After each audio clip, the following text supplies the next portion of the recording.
If there is anything better than a comeback story, it's an aquarium comeback story. From ashes of bad luck, questionable decisions, and a near flooded house, the restart of my 125-gallon ex-Warzone tank is finally complete. Deep down in the basement, this tank is living its second life, and this time I built it to last. So buckle up, agents, grab a drink, get comfy, and enjoy the full recap of this Malawi mission. Let's get it.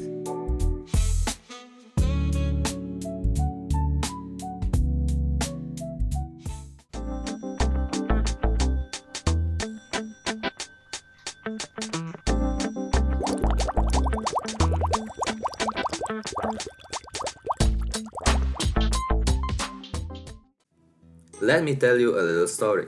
Exactly 6 years ago, I decided I wanted an aquarium, a big one. Something to fill that empty corner and maybe my soul. I crafted a very strategic rock layout, of course, so I thought, transferred it to the tank and declared it fish ready. Even though this was my learning tank, I went full Malawi mode. And you know that saying, smart people learn from others' mistakes? Well, not me. My first fish? Oh yes, a pleco, a legend. I named this guy Elmo. Then came the Buna cichlids. Oh boy, what a choice. These guys were hilarious, aggressively redecorating and fist fighting at mealtime. They are almost like sharks or piranhas, but herbivore, of course. Look, here they are from the top. I even tried adding plants to these guys, but spoiler alert, they ate them. This tank was rewarding, chaotic, and absolutely a beginner's baptism by fire. But now, it's time for the major blowout.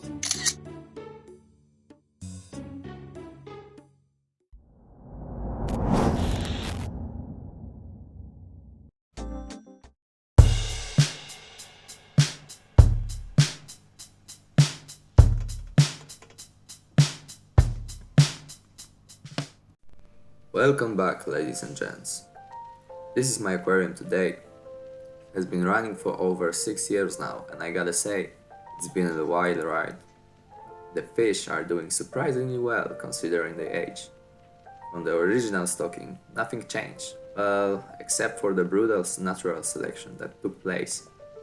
Only the strongest survived, and now they rule this underwater kingdom. But let's be honest, there are things I wish I'd done differently. This was my learning tank, the one where I made all the rookie mistakes. Most people start with guppies or mollies in small setup, but me, please, I had the space for something bigger.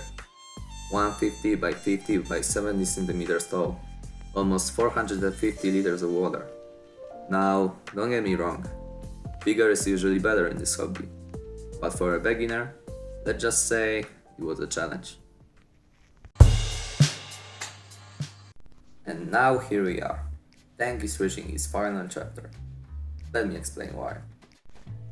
When it comes to Lake Malawi cichlids, there are a few ways to handle their enthusiastic personalities. Some say, keep just one fish, no one to fight with. Yeah, right, who does that? Keep only males, maximum color, minimum drama. Not a bad idea, honestly. And the last one, keep breeding groups, one male with 3 or 4 females, which is the official best practice. Guess which one I try to do? I started with too many fish because, let's face it, juveniles are impossible to sex. The plan was to remove extras later and keep balanced groups. Spoiler, that never happened. Big mistake, aggression was off the charts, like documentary-worthy fish fights. I lost so many fish because of it. Eventually things calmed down once the hierarchy was established, but now females are disappearing. Too many males, too much stress from breeding. Final verdict? Do not replicate this experiment, agents. The remaining old crew is still going strong. Well, I guess there was some success with this tank. Let me show you the inhabitants real quick. Pseudotropheus ACI, the big boys of the tank. Gorgeous fish, probably my favorite in terms of color. The dominant male is pushing 6 inches and runs this place like a mad boss. Nobody messes with him. ACI were for the longest time the most successful species in here. Started with 3 males and 7 females, a solid ratio. They've always been relatively peaceful, giants with manners. Lately though, I lost a few, old age probably. Overall rating, department approved. So the trophy of Saulosi. These guys, everyone always says they are the most peaceful Malawi cichlids. Let me stop you right here. Yeah, I began with 6 males and 3 females. 6 males. Huh? What was I thinking though? They've been the most aggressive fish in here since day one. The dominant male is stunning. Jet black with electric blue stripes. So I kept putting up the hemming of extras. They're just too pretty. Result? Tank full of stress. But hey, at the end of the day, I still love these little maniacs. The trophy was Sprengeray. Now for the unsung heroes, the Rusties. Not the flashiest, but absolute breeding machines. I swear, every other week I spot a new fry hiding in the rocks. I'm on what? The first generation now? They just don't stop. Zero aggression? Well, there might be some. Maximum productivity. Department note? Promote for exceptional performance. Labidochromis you get it. The poster child of this operation. Not much success here, sadly. I think the Saulosi males got confused because females from both species are yellow. So now I'm down to only one chill male and his lady. The male? Zero stress. Just sits in his cave, watching the chaos like it's Netflix. And yeah, he's the face of this channel. So agents, drop your name suggestions for this guy in the comments. Female is a bit on the smaller side, but just pretty. And she got a nice cave too.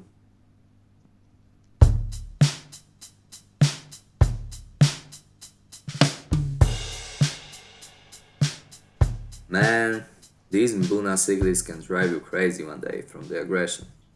But the other day they repay you with pure satisfaction. Just look how crazy feeling these guys is. They act like they've never been fed. Every single time.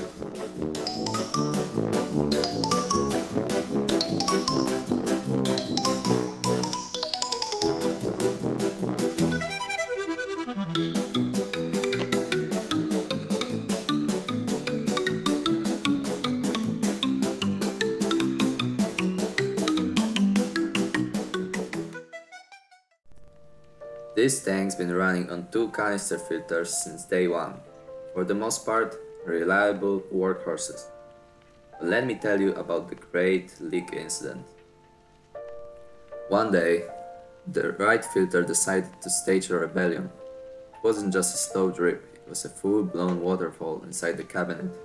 I panicked. Somehow I stopped it before the aquarium turned into a second floor swimming pool, but the damage was done. The wooden cabinet structurally compromised. Particle board swelled up like a sponge. I tried reinforcing it with clamps, but let's be real. It's a 500 kilo sticking time bomb. And its location? Second floor of my house. After 6 years of service, the verdict is in. This tank is moving to the basement. We'll restart. Does it hurt? Like a hell. But it's either that or risk a domestic flood disaster. On the bright side, that leaves an exciting opportunity to share with you guys my approach of starting a new Malawi tank, and it's going to be awesome. So subscribe to stay submerged.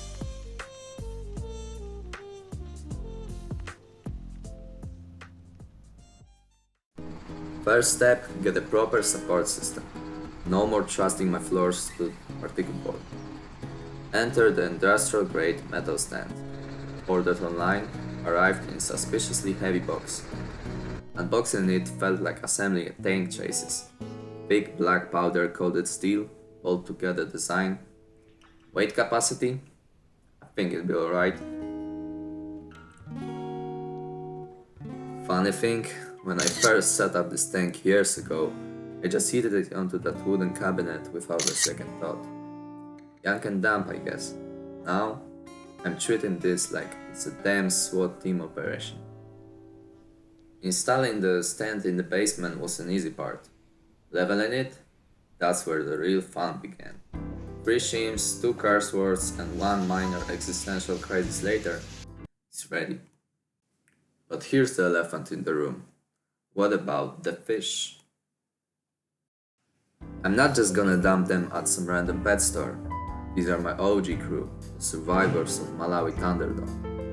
So, temporary housing it is. Meet the emergency tank, my old 112-liter aquarium. It's been sitting dry in the storage since we moved out of our old place a decade ago. Is it too small for this fish? Absolutely. Is it ideal? It's not even close. But it's the only way to avoid a fish genocide. Buy me some time to find them proper homes. And to not flood my house.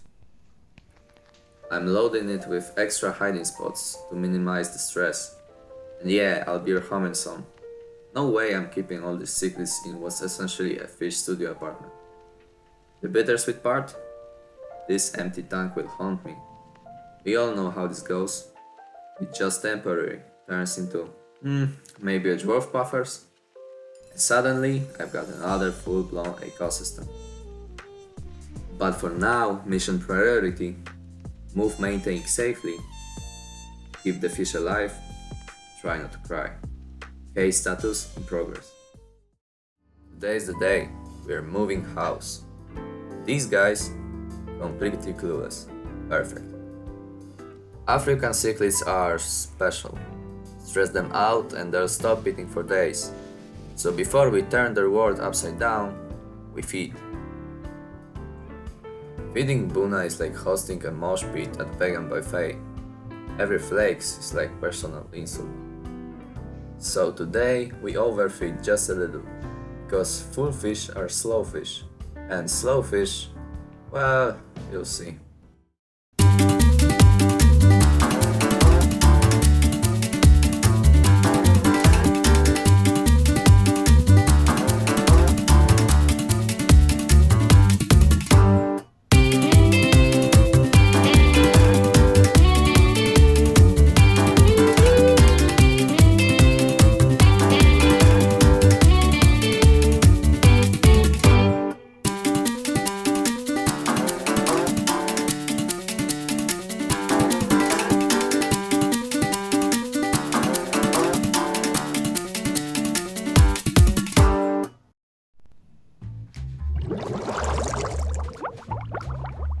You all remember my emergency tank?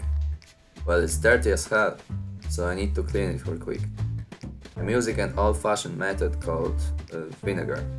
It's not good for the fish, but it's the best for water stone that form onto the tank. It hasn't seen water since Titanic was in theaters, and my paper towel looks like it cleaned a coal mine.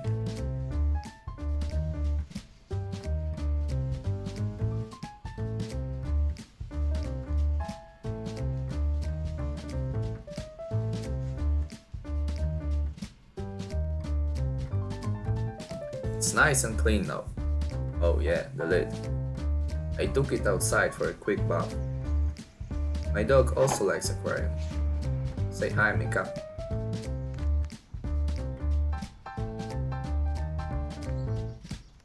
Alright, the tank is clean as it could be now.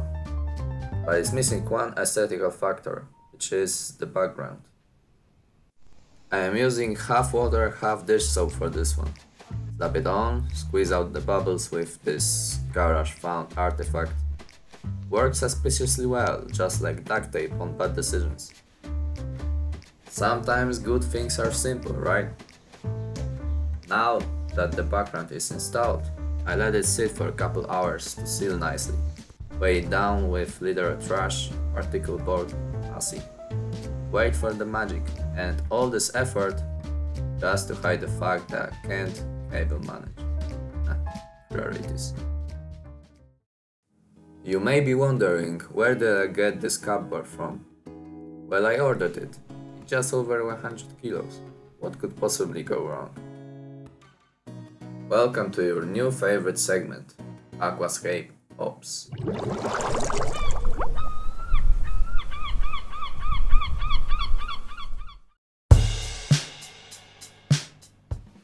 First order of business, tank armor. This PVC sheet is our glass-only defense against my questionable rock placement skills.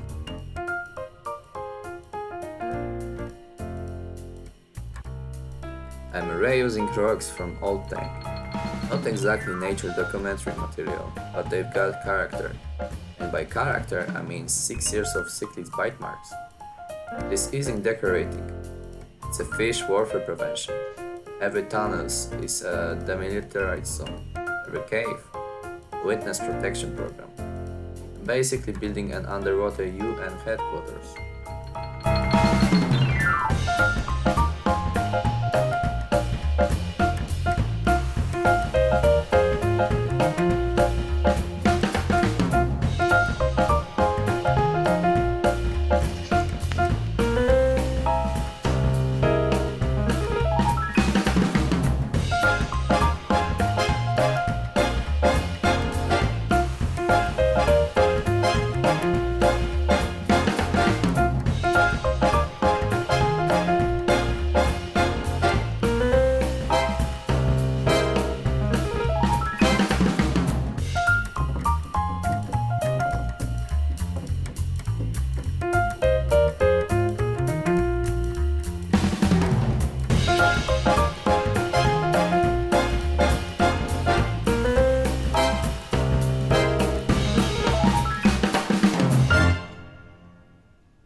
Okay, not bad for improv.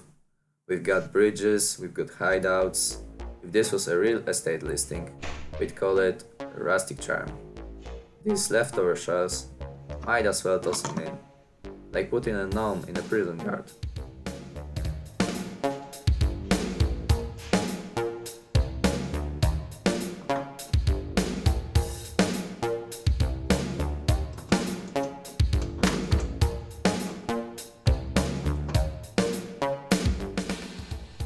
The rock structure is done.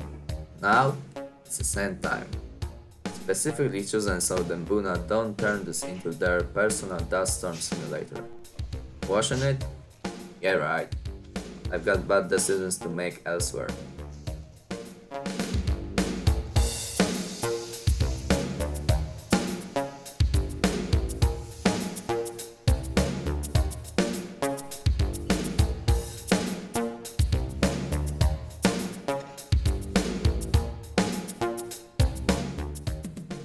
This is how we're looking.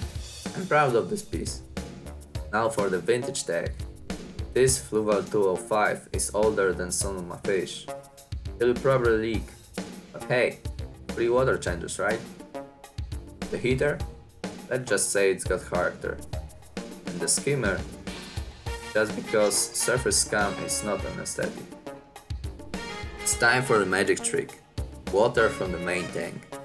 Why wait for cycles when you can just fake it till you make it, right?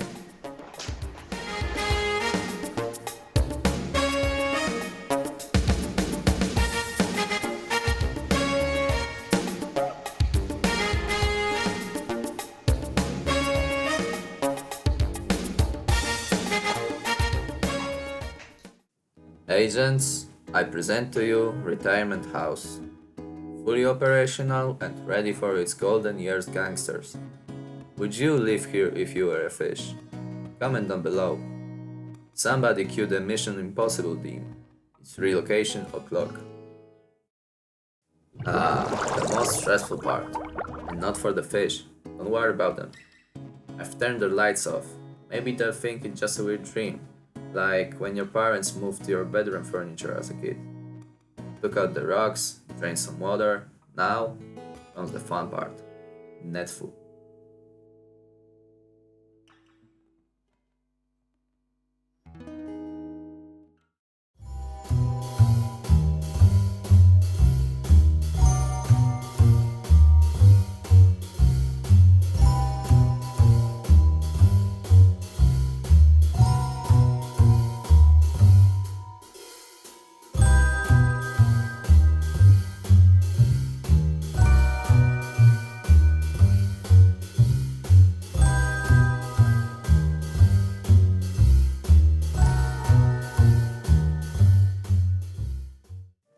48 hours later, mission debrief. Fish status? Surprisingly chill. Their eating, which in Buna language means "we forgive you for now." Yes, this tank's smaller than their old turf, but let's be real. It's either this or they end up as some kid's cool fish face. At least here, they got the VIP retirement package. Daily meals, 0 new roommates, and a front row seats to my next disaster. Because next up, main tank relaunch. Before we get to work on the restart, let's take a look at how my fish are doing. I have to say, I'm genuinely surprised how well things turned out. The fish seem to have settled in perfectly here. I was really worried after our last operation because of the size of this temporary tank and the typical behavior of this fish in smaller spaces. I spent a long time battling with the idea of what to do with my remaining crew, and I'm glad I decided not to give them away. You know, when you raise a pet from a very small size, it's incredibly hard to let go. I told myself, if I do give them away, it has to be to someone who takes an excellent care of them.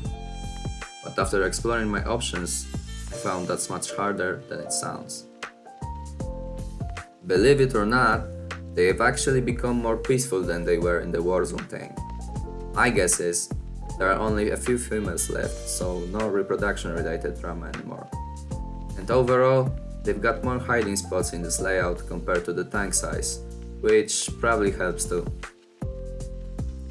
Let me know in the comments what you guys think about that. They always greet me when I walk into the room. I'd like to believe it's not just because they're hungry. Also, they've started digging a lot. That sand mountain definitely wasn't there when I set up the tank. So yeah, all signs of good natural behavior are there. I had just one minor issue so far. My old Fluval 205 started leaking. That's why it's sitting in the bowl, but honestly, I saw that coming, so it's fine. Long term though, I'm not sure this tank can support that many fish, so I might end up giving some of them away, but only to a truly good home in another hobby setup. Hopefully, I won't have to. We'll see. Yeah, as you can see, the tank is already down and resting on the stand. Now, I don't know if you ever had the pleasure of moving over 100 kilos of gloves down a flight of stairs, but let me tell you, it was fun. Thankfully, with a bit of muscle and help from my family, we managed to get it into the basement without shattering anything. So that's a win in my book. Now it's time to install the background. First, I had to clean off the back panel, which still had traces of olive oil. Yeah, olive oil. That's what I used last time to stick it on. And guess what? I'm using it again.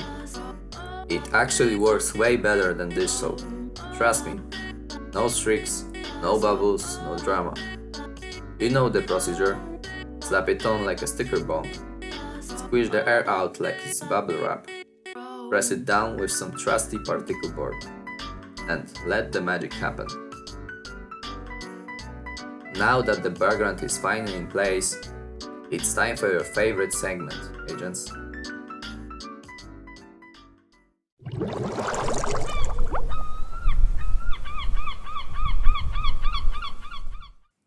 Alright, let's get this thing going. I've got some rock prepared and waiting to go into the tank. Some are big new pieces I picked up, others are battle-hardened veterans from the previous layout. As always, I start with rock protection. Gotta save the glass from any unexpected rock slides. To plan things out, I cut a piece of texture board to match the size of the tank. This way I can play around with the layout without scratching the aquarium. Highly recommend that if you value your sanity. I've got some seriously cool pieces here, like this flat rock. Ever seen one this wide? In the Warzone setup, it worked as a prime real estate for a cave. Some are massive and flat, exactly what you want for Malawi tanks. Sharp rocks are just lawsuits waiting to happen in fish terms. When designing escape, always think about what kind of fish you're building it for. You've got the three main types of African cichlids. Mbuna, the feisty little guys from rocky shores. Super territorial, needs ton of rocks. Then you got peacocks and haps, the smoother operators, more open space swimmers, but still enjoy the occasional rock condo when love's in the air. They need less rocks, more so visual breaks. Some people even use fake plants, and you know what? I might do that too this time. I'm leaning towards something a bit more peaceful than the classic Mbuna chaos, even though I absolutely love their personalities. Let's be honest, you'll never beat Mbuna for color, if the setup is right. But hey, I can always rearrange the battlefield later, add more rocks, or bring in the mossy reinforcements. So pause the video right now and let me know in the comments. Should I go Mbuna, peacocks, or haps? Right now, I'm favoring haps, so that's what I'm building this tank for.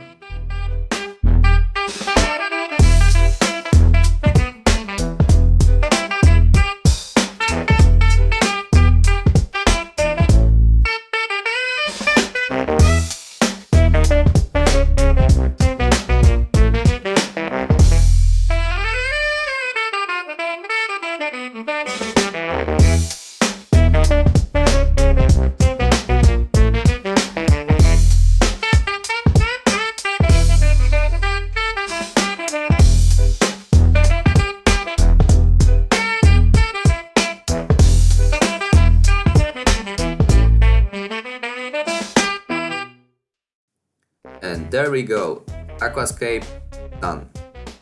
I think it turned out great. Lots of swim space, plenty of caves, and it just feels balanced. It's time to transfer into the tank, so with the magic of editing, boom, it's in. Ready for some fish to bite into their new territory.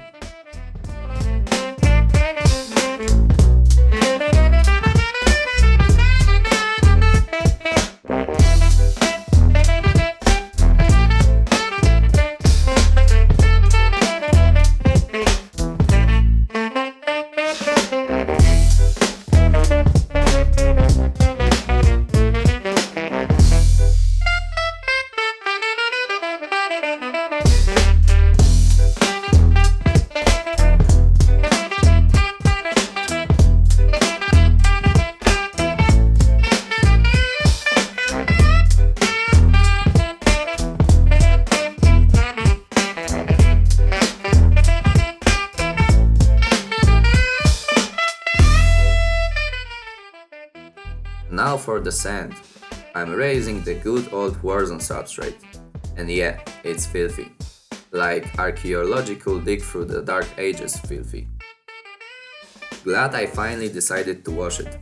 Just look at the nastiness coming out of that water. I even hit it with boiling water, just in case. You never know what's lurking in 6 years old sand. It's like casting out a demon from someone who didn't know they were possessed. The aquascape is officially done, and if you ask me, it's looking mighty fine. I really took my time with this one, gave it my all to make it look natural. That flat rock from earlier, now acting as a structural background. Love how it came together.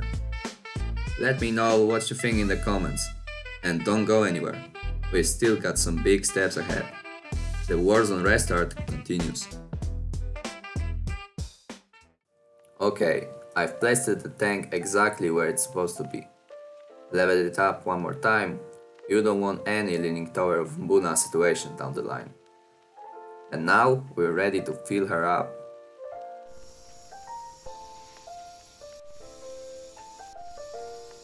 And water's in. No leaks, always a win.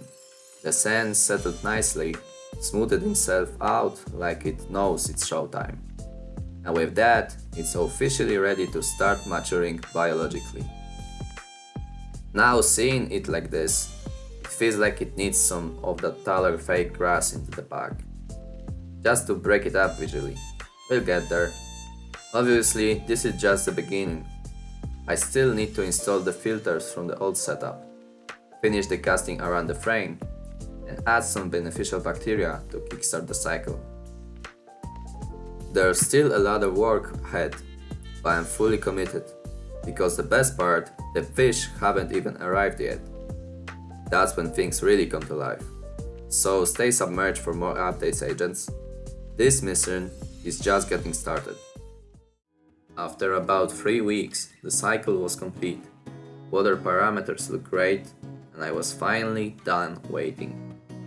Time to bring this tank back to life. So, there's this tactic when cycling a new tank, adding a few hardy starter fish to help produce waste and get the cycle really going. And I gotta admit, I couldn't wait. I've been staring at an empty tank for weeks, which means, yep, we got ourselves a pack opening, agents. The fish I ordered online are actually part of my long-term stocking plan for this aquarium. But hey, I'm not spilling the full lineup just yet. Some things are best revealed in missions to come, so if you wanna follow the full story, you know what to do. Subscribe and stay locked in. Now, shout out to the seller. The packaging was on point. Solid, heat-insulated box, warm gel packs, nice and snug. Honestly, I've seen tech gadgets arrive in worse condition than this fish. Alright, let's play a little game. Can you guess what Malawi cichlid species are inside? Drop your guesses in the comments. First correct answer gets a virtual high five and a permanent spot in my good books. Once they're in, lights off. No interviews, no paparazzi. Just peace. Let them explore in the dark. Calm down, get used to their new space. Think of it like moving into a new apartment. You wouldn't want a full house party the second you walk in with your boxes, right? We'll check in on them later, but for now, welcome home, you little agents. Mission Restart is officially underway.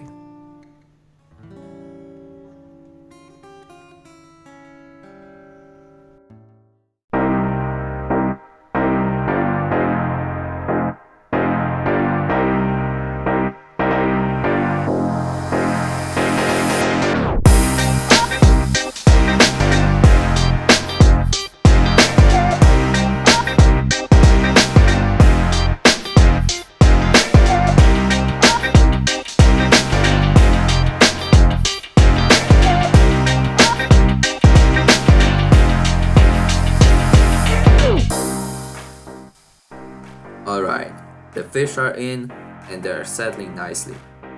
They were a bit shy when I turned the lights back on, but that's totally normal. I give them a few hours, I bet they'll be out and about begging for food like nothing ever happened. Obviously, this isn't the final crew. This is just the beginning of something much bigger. I've got some serious plans for this tank, and I'm doing it the most professional way possible.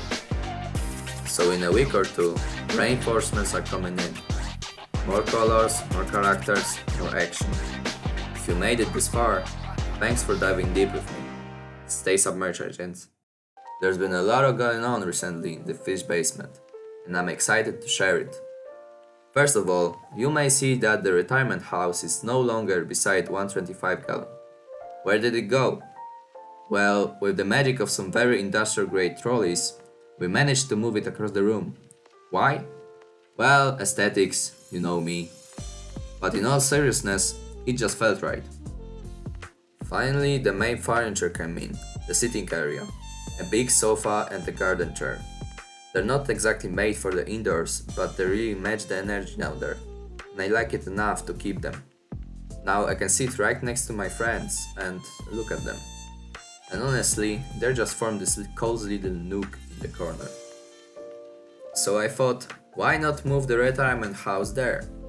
It's been in the way of the big tank anyway, and now it just feels like everything fits. The room has really come together, like a perfectly toasted bagel in the microwave.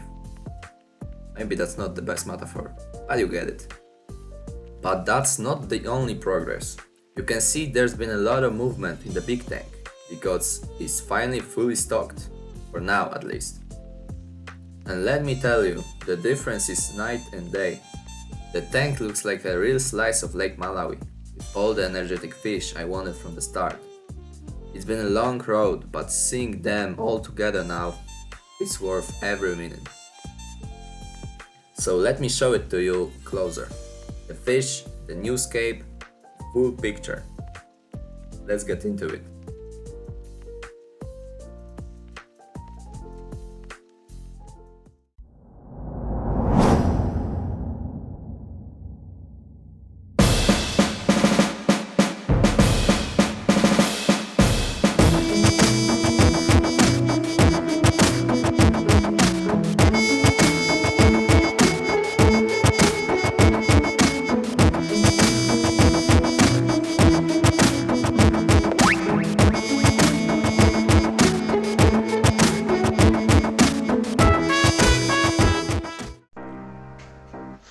Alright, that was a lot of acclamation, and if you wanna know more about it, here's a video I made.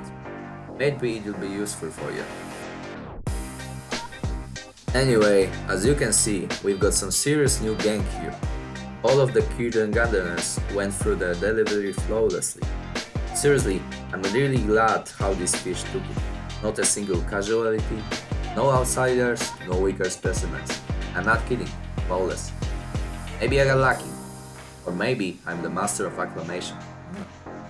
The inhabitants of this ex-warzone tank seem to be getting comfortable.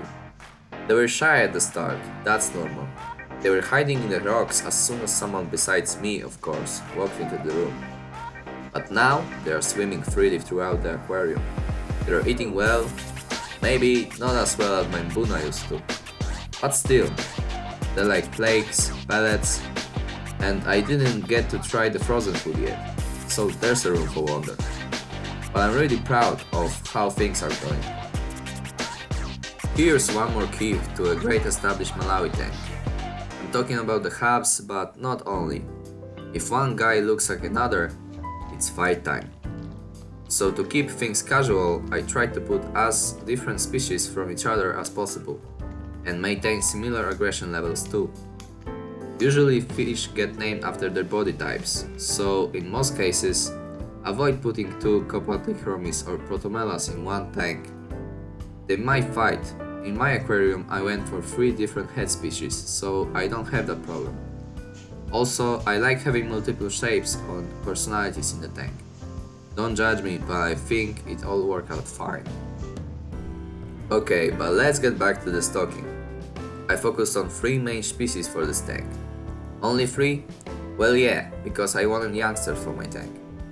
It's always really rewarding to watch your crew grow from a casual size to, well, Friday night dinner size. Just joking. So I took more fish than I initially intended from each species, to make a proper selection later, and keep balanced groups in the future. After the selection, I plan to add 2 or 3 centerpiece male cichlids, but that's a future me problem. For now, I'm focused on making sure these guys grow healthy and big. And they're gonna get big. But what do we have here?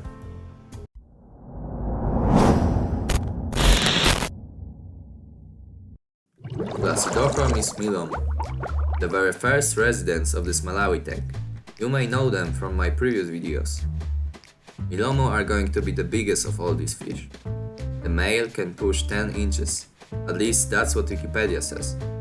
In tanks, they usually don't get bigger than 8 or 9 inches, but it's still a pretty massive fish. One key to a successful tank: don't mix fish with different diets. Fish will eat whatever you put in front of them anyway, so it's easier to feed them when you've got one type of fish swimming around. In my case, carnivorous. Back to Milomo. The females are going to be much smaller than the male, and they're not going to change a lot from their baby colorway. They can get more defined marble patterns and maybe a slight red glow on their bodies, depending on the breed line. The male though, that's the reason I went for them. Blue head, dark marble patterns and bright red fins. They've got that white look to them, but somehow they're very colorful and beastly at the same time. They get pretty chunky too, so it's gonna make an impression. The aggression level is intermediate to low, so that's a huge advantage. Overall, a great choice, and I really like them. Let me know in the comments what you think. Copadichromis borlei candango. They got here recently, very interesting fish. Even young ones, they already got some color to them, which is pretty much unheard of in young hubs.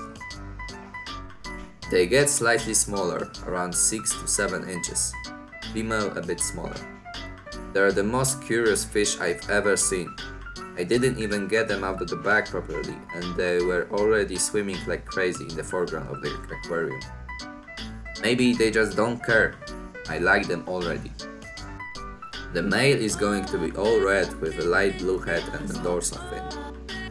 The ladies, well, they don't change much, but they do get more of a bluish color to the body. Still, I like the orange fins. At least they tried, you know. Typically not aggressive, just active swimmers. Very cool looking fish. Protomelos steveni Taiwan. Last but not least, the stripes. Had to get somebody with stripes, right? They're the smallest of the three, but still as effective. Females might not be as colorful as the rest of the gulls, but I like them. They are bright silver, might get a slight golden glow in the future, we'll see. But the male, just look at the pictures. Stripes, long fins, and the yellow belly. These gulls hit the jackpot. Taiwans are peaceful cichlids who just don't like getting into trouble, at least from my observations. Or maybe they're just still a little shy. Anyway, great addition. I can't wait for them to develop. And that's the current state of the tank. I hope you've enjoyed this journey as much as I did. But don't swim away just yet. The story isn't over. Upcoming videos, exciting Malawi tank updates, hidden fish secrets, and so much more. Stay submerged, agents. Underwater depth, out.